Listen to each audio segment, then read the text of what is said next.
PSG sukses mengamankan kemenangan tipis dalam laga derby kontra Paris FC. Senin, 5 Januari 2026, dini hari waktu Indonesia Barat. Laga pekan ke-17 Liga 1 ini berakhir dengan skor 2-1 untuk kemenangan tuan rumah. Duel panas ini digelar di Parc des Princes pada awal tahun 2026.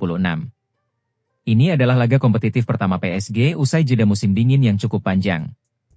Suhu di stadion tercatat di bawah 0 derajat saat kick-off dimulai. Namun, atmosfer pertandingan tetap terasa sangat panas karena gengsi sesama tim ibu kota. Désiré Doué dan Ousmane Dembélé menjadi pahlawan kemenangan bagi Les Parisiens, sementara tim tamu hanya mampu membalas 1 gol lewat penalti Willem Geubels.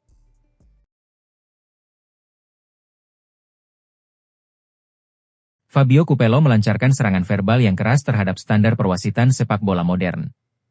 Mantan pelatih Italia ini tidak menahan diri saat mengkritik kinerja pengadil lapangan dan penggunaan video assistant referee. Dalam wawancara terbarunya bersama Marca, Capello menggunakan kata yang sangat provokatif. Ia menyebut organisasi wasit layaknya sebuah mafia. Kekesalan Capello bukan tanpa alasan.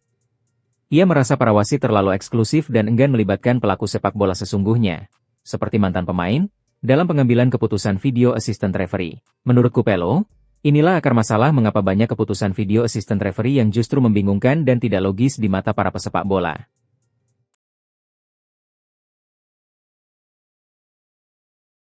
Klub Liga Inggris, Premier League, Manchester United, resmi memasuki fase transisi setelah memecat Ruben Amorim dari kursi pelatih kepala.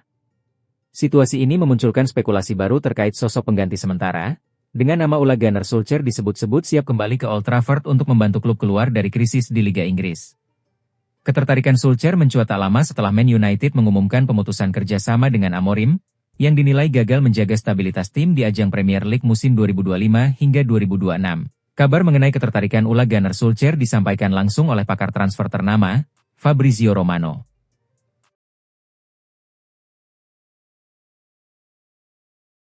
Fullback Portugal João Cancelo tinggal selangkah lagi kembali ke Barcelona. Rencana transfer ini bahkan sudah diberi cap "Here we go" oleh pakar bursa transfer Fabrizio Romano. Pemain Al Hilal yang sempat memperkuat Barca pada musim 2023-24 itu memprioritaskan pulang ke Camp Nou, mengakhiri petualangannya di Arab Saudi lebih cepat setelah periode penuh kesulitan. Situasi tersebut membuka pintu keluar bagi Cancelo. Fabrizio Romano mengonfirmasi bahwa Barcelona berhasil mengungguli Inter Milan dalam persaingan mendapatkan Cancelo, dan bahwa transfer bek sayap Portugal itu ke Camp Nou sudah "Here we go".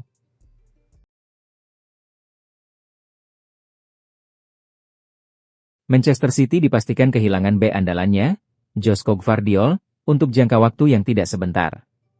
Pemain internasional Kroasia itu dijadwalkan menjalani operasi akhir pekan ini setelah menderita patah tulang kering. Cedera tersebut dialami Gvardiol saat The Citizens ditahan imbang 1-1 oleh Chelsea dalam laga lanjutan Liga Primer Inggris, Minggu 4 Januari lalu.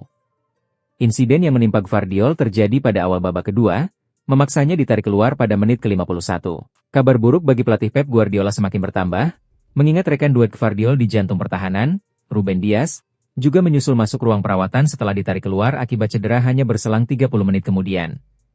Tim medis klub masih terus bekerja untuk memastikan tingkat keparahan cedera Gvardiol secara menyeluruh serta menentukan estimasi waktu pemulihan yang dibutuhkan pemain berusia 23 tahun tersebut, menurut pantauan Murex.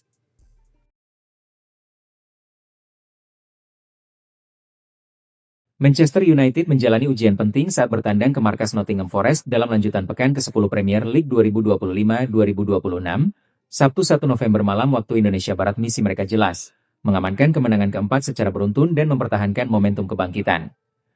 Namun, kemenangan kali ini tidak akan datang begitu saja. Nottingham yang baru saja dilatih Sean Dyche akan tampil dengan semangat baru di hadapan publik The City Ground. Situasi itu membuat Manchester United harus menemukan cara efektif untuk mengendalikan pertandingan sejak menit pertama. Menurut analisis jurnalis Man Sport, Jack Flintham, kunci sukses United dalam 3 laga terakhir mereka ternyata sederhana, mencetak gol cepat. Pola itu menjadi pembeda performa Setan Merah yang kini mulai kembali menemukan identitas permainan agresif dan penuh percaya diri.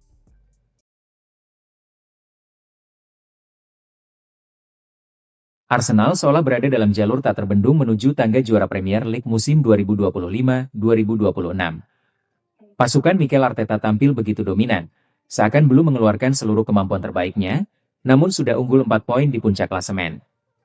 Dengan pertahanan super kokoh yang sulit ditembus, The Gunners menjadi tim yang hampir mustahil dijebol.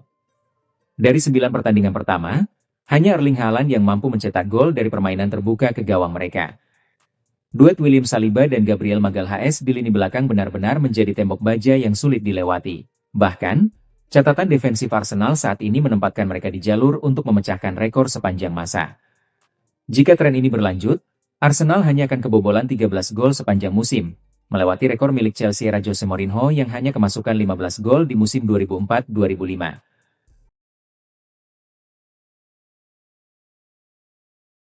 Bintang Chelsea, Alejandro Garnacho, mendapat kritik pedas dari legenda Argentina. Oscar Ruggeri mendesak Enzo Maresca untuk membumikan sang winger. Garnacho memang mengawali karirnya di Chelsea dengan lambat. Ia didatangkan musim panas ini dari Manchester United senilai 40 juta pound.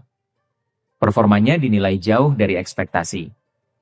Mantan pemain MU itu bahkan disebut memiliki masalah attitude serius. Ruggeri menyebut sang pemain terlalu sombong.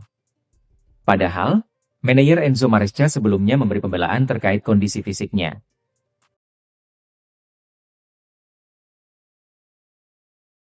Napoli dilaporkan semakin serius memburu Kobbie Mainoo.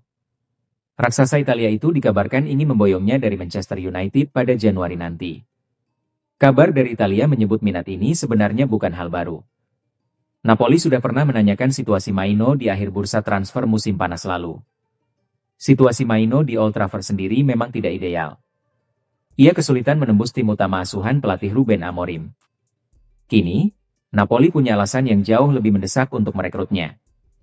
Tim asuhan Antonio Conte itu sedang menghadapi krisis gelandang parah.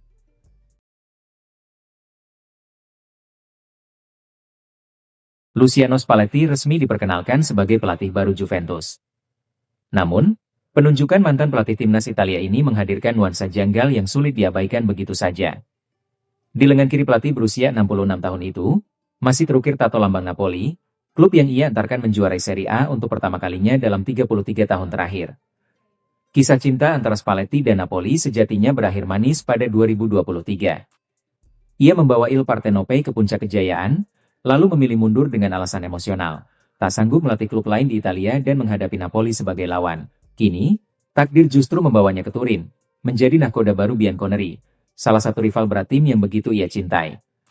Spalletti menandatangani kontrak berdurasi 8 bulan, dengan opsi perpanjangan jika Juventus berhasil menembus Liga Champions musim depan.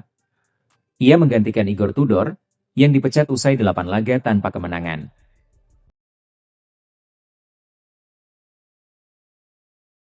Barcelona tampaknya harus kembali menghadapi mimpi buruk lama.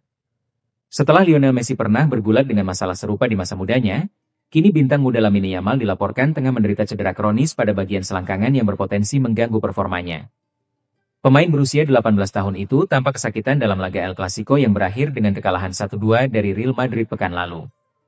Menurut laporan dari media Spanyol Sport, Yamal mengalami pubalgia, kondisi yang menyebabkan pertemuan otot di area pangkal paha menjadi tegang dan menimbulkan rasa nyeri berkepanjangan.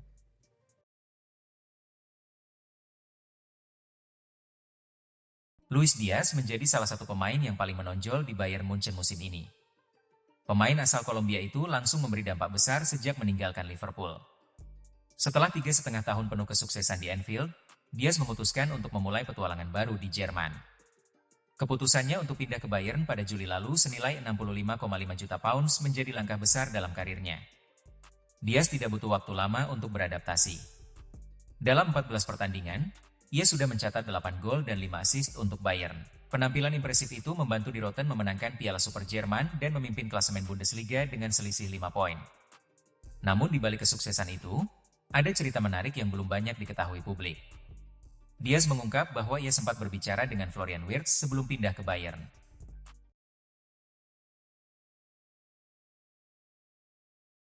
Borussia Mönchengladbach gagal menahan gempuran Bayern Munchen dalam lanjutan Bundesliga 2025-2026. Bermain di Borussia Park, Sabtu, 25 Oktober 2025, malam WIB, Kevin Dix dan kawan-kawan harus mengakui keunggulan tamunya dengan skor telak 0-3 meski sempat memberikan perlawanan sengit di babak pertama. Pertandingan berlangsung intens sejak peluit awal. Bayern langsung mendominasi jalannya laga, Sementara Gladbach yang menurunkan Kevin Dix sejak menit pertama dipaksa bekerja ekstra keras mengawal lini belakang. Bek naturalisasi timnas Indonesia itu beberapa kali memblok upaya dari tim tamu. Jangan lupa subscribe dan nyalakan lonceng notifikasi ya, agar tidak ketinggalan berita bola terbaru setiap hari.